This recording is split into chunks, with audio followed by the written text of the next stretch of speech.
Crystal here from Crystal's Quail and Cocktails. I am videoing today because I am going to take my quail eggs that have been incubating for 14 days off of the turners and put them, you just lay them on the plastic screen that comes with the incubator. The quail chicks then get ready to hatch, and they should hatch about 3 days after you take them off the turner. So you incubate for 14 days, take them off the turner, and then they hatch about 3 days later. I always write myself a little note. Let's see if you can see it, with the set date, the hatcher date, and the hatch date. And I stick my sticky note on top of one of the incubators. In my incubators, as which I've shown in a previous video, I always use a separate temperature humidity gauge because the incubators, they have the temperature gauge here. However, that's where the heat comes from, not at egg level. So I'm going to have to actually increase the temperature when I move the eggs onto the hatcher, because the temperature is going to be a little cooler in that space. This incubator over here is a little bit more of an expensive model than these two. They're the same brand. However, it does not have a temperature gauge at all. So you have to put a temperature gauge in there, and you adjust the temperature by turning this, whatever this is, this thing, one way or the other, which is indicated here. So I got this incubator because it's a bigger picture window. These ones work great. Smaller windows. My initial incubator had a big window, was a different brand, had a horrible hatch rate, so I returned it after my first hatch, spent a little bit more and got one of these. A couple years later, got a second one. Now I've got a third one, and I actually bought a fourth one secondhand, because sometimes I do use that many incubators. And actually, I'm going to be buying a cabinet incubator too. So, I am incubating fertile eggs that I got from MyShire. I order 250 at a time. I normally do 2 hatches, but this year I've decided to do 3 because I've upped my quail game this season. My first hatch has already hatched. They're out in my aviary and brooders. And I think on Sunday, today's Friday, I'm going to be moving them into cages with supplement heating. So this is my second batch, and then I'll do a third batch. And then I'll continue to incubate throughout the season with extra eggs. I have Celadon quail chicks, so I will incubate and sell those. They sell for more money than the brown layers. So this is how I keep things going. So why do I have quail?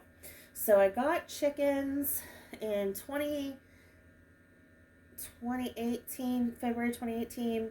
My husband would complain about how much the chickens cost. Chickens really don't cost that much, but if there is like a big initial cost, and they cost a lot if you buy a lot of treats and things like that, which you really shouldn't be feeding your chickens because they need that formulated feed that has all the nutrients in it. I did not know that I was overfeeding treats until I had an poultry vet come to my house, and she told me that she could tell that my birds didn't get proper nutrition because their sternums felt bumpy. So she told me, if you want to feed your birds treats, pick a container, whatever container you want, fill it 3/4 feed and 1/4 treats, mix it up, throw it out for the birds. Honestly, if you just throw chicken feed on the ground, The chickens are not going to care. They're going to be excited and they're going to want to eat it. They're just going to want to eat whatever you have. But anyways, my husband complained about the cost of the chickens. Right a couple months before COVID started, I decided to experiment with the quail. And then the following year, I decided to up my quail game, and I started selling quail eggs to a produce stand. A couple months later, started selling them to a pick your own farm. A couple months later, started selling to another farm. And the quail pay for themselves. They pay for the chickens. They pay for the meat chickens that I do. I do about 3 rounds of meat chickens a year, 15 at a time. And then I also do 5 turkeys that I grow up for Thanksgiving for my family. So the quail pay for all of that plus a little bit. So while it is quite a bit of work, I'm paying, they're paying for everybody. I'm getting free meat in my freezer. I'm able to give a couple turkeys away at Thanksgiving, and I enjoy it.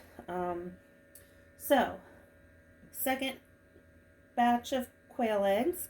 I mentioned it in a previous video, but the worst thing that you can do, a lot of people want to open their incubator and candle the eggs. I don't recommend that. If you want to candle them when you're adding water, because you need to up your humidity.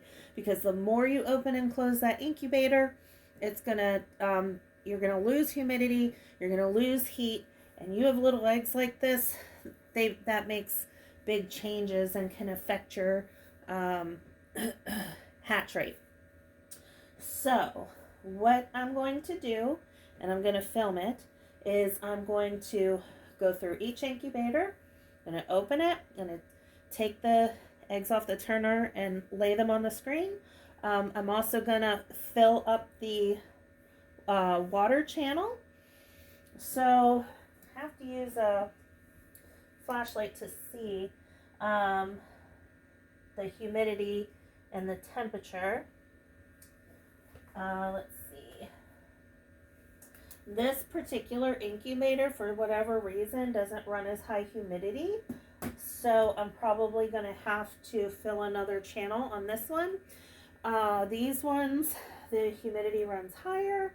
So I don't need to change the channel that's filled. I'm just going to top it up, because once I close this incubator, after I lay them down to hatch, then I don't want to open it. Okay, so I guess I'm going to start probably down here with this one and move down. All right, so here's our distilled water. I've also used dechlorinated water. And I think you can see these little red caps. When your chicks start to, when your chicks start to hatch, you want to remove that little red cap. But until then, you leave it closed. All right, so here we go.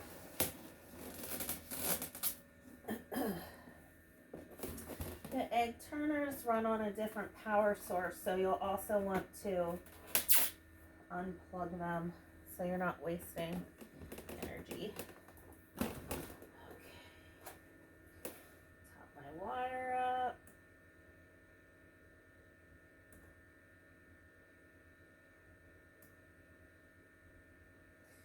So how does the humidity, basically it's surface area.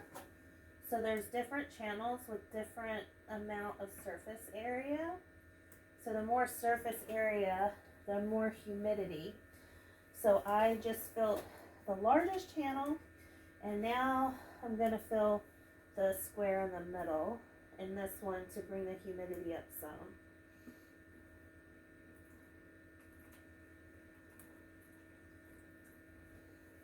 To kind of look. This one's like new, so it's super clean. It's kind of hard to see the water in this one. Okay, so that's nice and full. Now, so this screen I actually forgot to put on. This is the plastic mesh screen that goes down. And now we start taking eggs out. I don't bother candling them. I might candle some when I get further down just so you can see. Basically, if you use the candler and the egg looks, it's not clear, but basically the light shines through, then it wasn't fertile or didn't develop. If you shine it on the egg, and at this point the egg is mostly dark with a air pocket, then it should have developed into a chick that's going to hatch. If you shine it on an egg and the egg is a little dark, a little clear, it stopped developing at some point during the incubation process and isn't going to hatch. One thing I should show you at some point is what to do if you accidentally crack one of your incubating eggs. One of the first times I incubated, I was candling and I dropped it on an egg. Oh my gosh, I was so devastated. But I have a trick for how to save the chick inside and have it keep developing.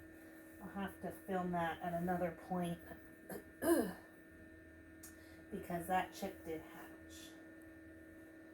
So I've done a lot of incubating. I've been keeping quail since December 2019 is when I started. COVID happened.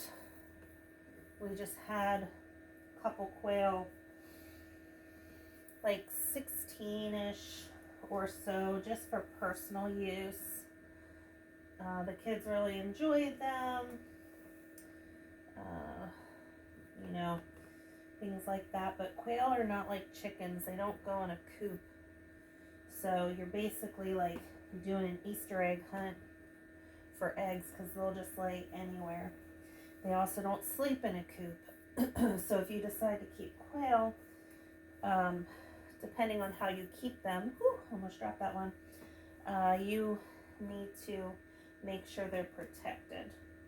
When I started keeping them, I kept them in a small chicken tractor, and the chicken tractor, basically, this egg is stuck.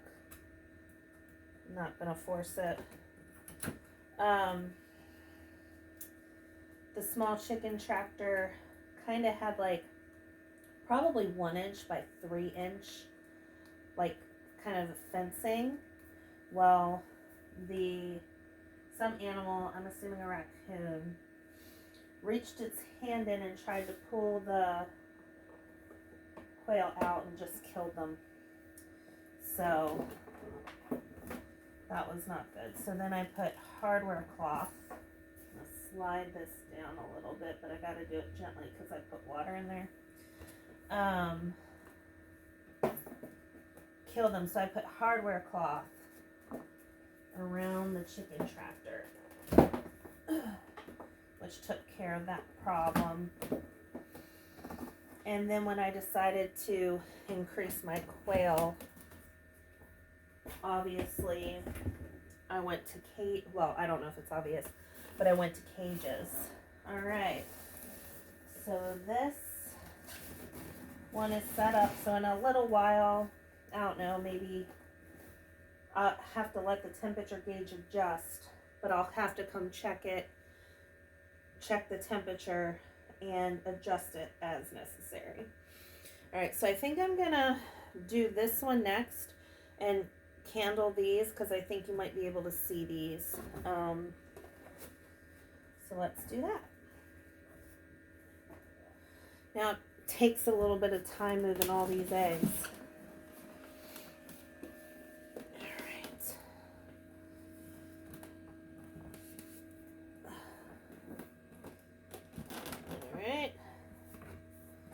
The screen. We're going to top up the channel. And for whatever reason, it always seems that the chicks hatch at night. Like, you might get a couple during the day, but they seem to like to hatch at night.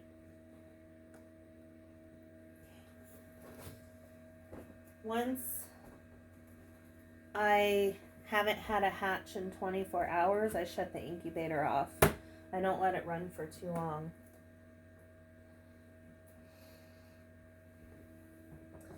Now these 2 eggs, I'm pretty sure nothing is going to be in here. When they look this color, that tip, I hear them cracking actually. It's probably from temperature change.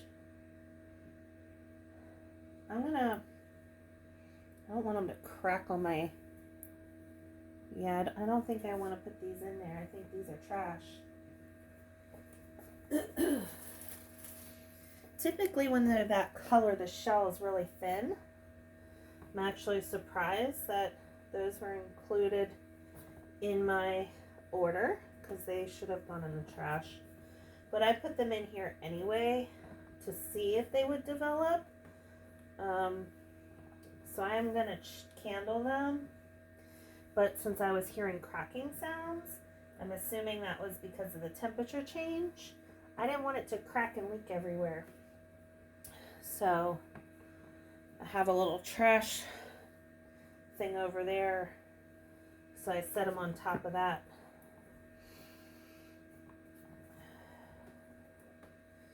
All right, so let's talk about late hatches.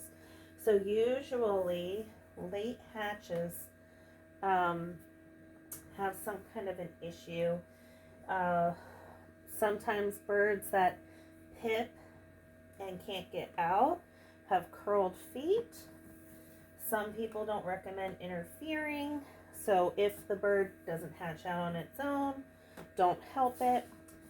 I disagree with that because I have helped a couple birds out and they have survived. So, plus I'd rather just put the bird down than let it suffer and die in the egg. That's my opinion. But a lot of the ones that have trouble might end up having something wrong with it and then not make it. But I will say that that is not always the case.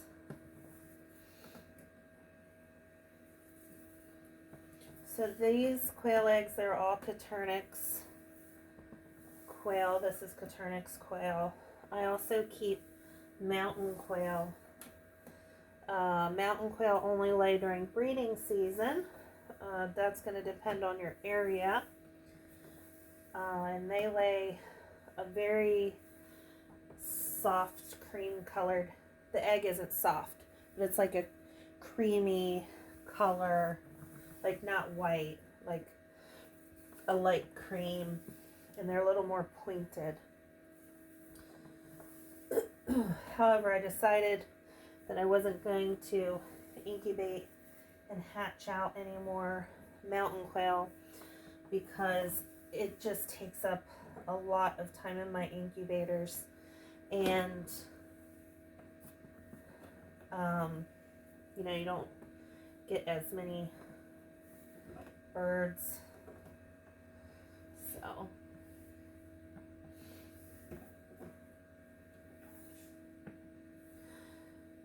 but I think I have 5 left, and they're beautiful. I enjoy having them. I just don't want to breed them anymore. I've decided to focus on the Coturnix.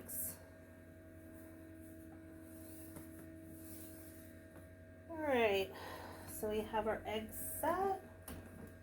We filled the water. I'll just leave these blue dots on for now. Actually, see if I can get them off. I put glue dots on the thermometer so that way it can't slip in between the slots and get stuck. So I did post a video with this how to set these styrofoam incubators up.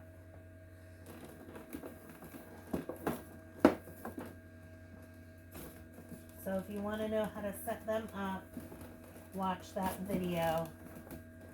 This is now, did I pull the wrong one? Oh no, it's just stuck. This is now the moving them to the hatcher. And I didn't do it on the new one, but I label Turner so that way it's easier to know which cords I'm pulling, because sometimes I set them up on a table and then I have like the cords underneath, so I'm climbing underneath the table and pulling them. All right, so now we're on our last incubator.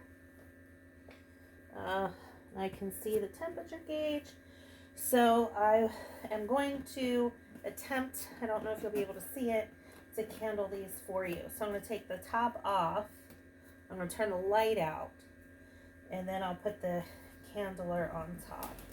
Now these incubators do have an alarm, so if they get below a certain temperature, the alarm will go off.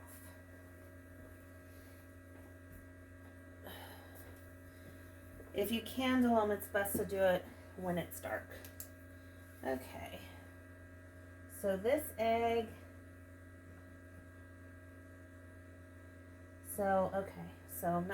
maybe you can see, but do you see the bright color? That's the air pocket, so that indicates that there's a chick in here. Chick. Let me see if I can find one where there isn't.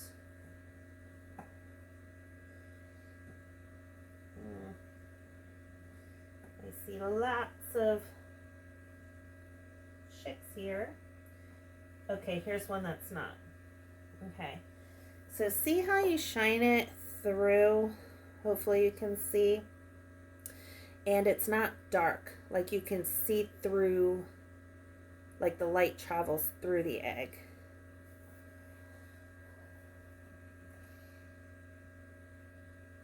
Here's another one. So this one's actually probably easier to see, but not fertilized, didn't develop. So you can just take your little candler and just go like this real quick down the line. There's another one that's not fertile. Trying to see if I can find one that partially developed and then didn't make it.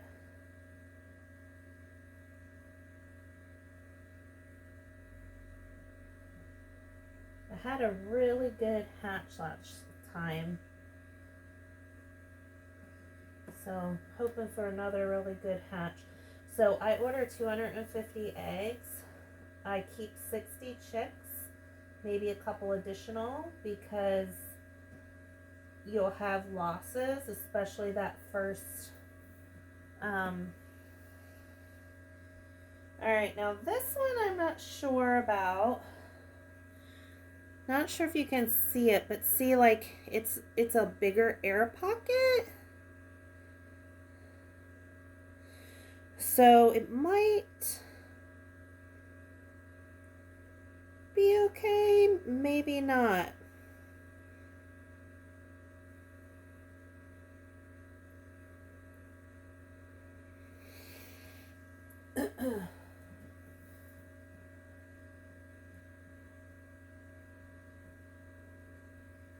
See this one. I feel like a lot of times the ones by the motor don't make it.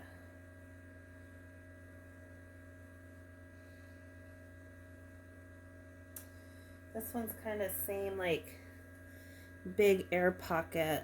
I would not be surprised if this one doesn't hatch, because I can partially, right, so this is very bright, this is dark, but right here I can see some veining and it's kind of reddish, so that's going to lead me to believe that this one stopped developing, because when they first start there's veins.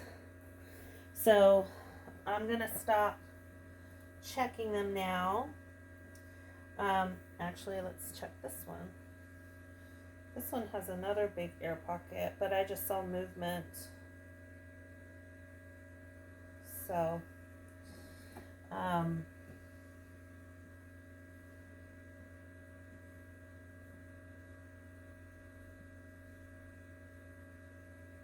okay.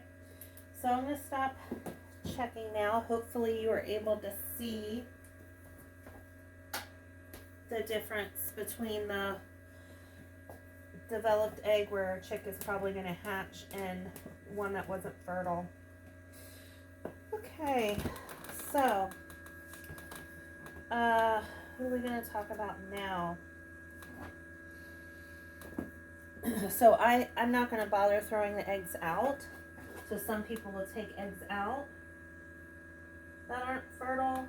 I just leave them in there. Then I just throw them all away at once.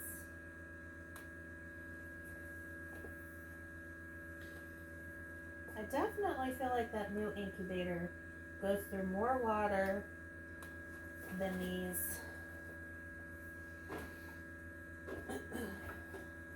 But I wanted the bigger window to make it easier to see. But I didn't put as many eggs in that one because this is my first incubation. So I filled these in that new incubator. So I filled these up first since I've used them and I know they work. So we're basically testing that one out.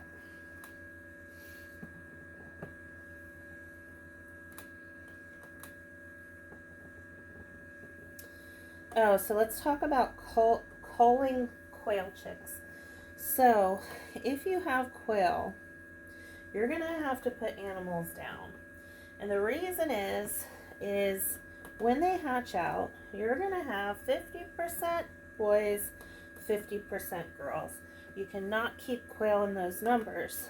I like to keep 6 hens to 1 rooster. That way if I lose a hen or two, the breeding set is still okay. I feel like anything below 4, you could have overbreeding. So the hen's feathers will be more ruffled, more loss of feathers on the head where the boys hold on. So I try to do 6 per 1 boy. You know what? You see, these things happen. It's like accidents happen, and it's so devastating when you do something, when you're moving eggs like this. Just like when I dropped that candler on an egg, I was like, oh my god. But I'll have to show in another video at some point how to save a cracked egg so it can still hatch.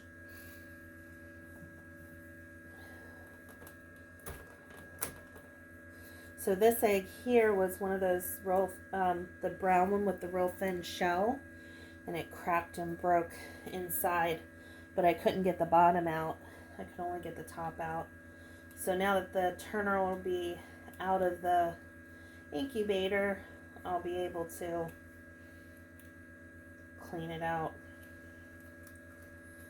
And how do I clean incubators? So not the top part with the electronics, but this whole bottom section I'll take outside and hose it out, and then after it dries I'll use food grade disinfectant wipes and wipe it.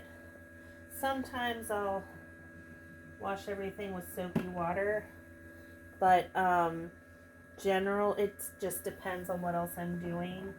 But I'll hose it out good, leave it out in the sunshine because UV rays kill things, and then use those food grade disinfectant wipes to wipe everything out. I'll take like those cans of compressed air for your keyboard. I'll take something similar to that. It's not what it is. Mine is like a rechargeable one, and it just blows air. There's no chemicals in it, but I'll use that and blow it where the electronics are on the top, like inside, because it gets dusty. because birds are dusty. And it's not recommended to have birds in your house. I do keep quail in the house for about a week to a week and a half. I did another video where I showed you my brooder in the house, and I put a swaddle blanket over the brooder, and that keeps the dust contained. But after that week and a half or so, the birds go outside into my aviary. I have shelving out there, so it holds 3 of my brooders, and heat lamps, and with a blanket on it, temperature stays fine. I put these temperature gauges in there too, so I can see what the temperature is. All right, so we have set all of the incubators, set the eggs. So now in 3 days we can expect to have chicks. The chicks first will pip the egg, so there'll be like a little hole, and then what they do next is zip it. So basically they peck like around in a circle, and then they come out that flap. Some people leave the chicks in the incubators for 24 hours. I think that's a little long. I generally keep them in for about 12-ish hours. But when I first pull babies out, it might be less time than that, but everybody at that point's on the same level, and they're all tired and want to lay and sleep in the brooder, so they're not trampling over each other. Because basically, if you have a chick that's all dried out and energetic, and a chick that just hatched out that's like resting because they're very tired, some of the chicks will be running over that one. So I take dry babies out about every 12 hours, and I have used an incubator as basically an incubator in a NICU. So where I had a chick either that was a late hatch, or I wasn't sure was going to make it, or something like that, and I put a little thing of water, a little thing of feed, and had it in here so I could see if it was going to make it, and then move the bird. If I know the bird isn't going to make it, like sometimes you'll get quail with spraddle leg. It's really sad thing to do, but I just hold it over the trash can, use parapoultry shears, and snip its little head off. So sometimes it's necessary, and I don't want it to suffer and die. I'd rather just take care of it. So anyway, that's how you set the incubators up for hatching. I don't really find a problem with humidity. Like these two, the humidity is higher than what's recommended when you are incubating the eggs. I think it's 45 to 55%. So, but these ones were running higher in the 60-something%. I have not found that to be an issue. The only issue I've found is if your humidity is way too low. This incubator was running in the 50-some%, but when you put it over to hatch, you want to up it into like the 60s, which is why I filled that additional channel for more humidity. So I hope that this has helped show you what you need to do if you choose to incubate eggs. Same process for any other egg. The things that would be different is humidity, possibly temperature, and how long you incubate for. These can be used for reptile eggs. Reptile eggs do not go on a turner. They have to sit. So that is that, and happy Friday. I'm at Crystal's Quail and Cocktails. I post on Instagram cocktail recipes, pictures and cocktail recipes. So if you're interested in that, please feel free to take a peek. And I will video when the babies hatch. So we have about 3 days. And if I can get good view here on the camera, hopefully I can show you a chick hatching. But if not, then I won't post it. And then the other thing that I might take a video of is the brooder again. So my quail season, it's like a cycle. So I start incubating end of January, hatching, growing the birds out, sexing the birds. It's just a cycle. Then I'm like collecting eggs, packing them, selling them. At the end of the season, I sell off the adult birds because I don't want to keep too many over the winter. It's just a lot of chores and money and feed when they're not laying eggs, and when my customers who buy the eggs aren't open. So then I process whatever adults I didn't sell. I process the rest, and I've been doing this mostly by myself from having the quail. I now have some bird friends, what I call them, people I've met because I've either bought a bird, they've bought things from me. So I'm generally not processing birds on my own anymore, whereas before I was always doing it by myself, which is fine. I don't mind it. I enjoy it. When I'm doing this stuff, nobody bothers me. All right, so bye for now. I will have another video in a couple days.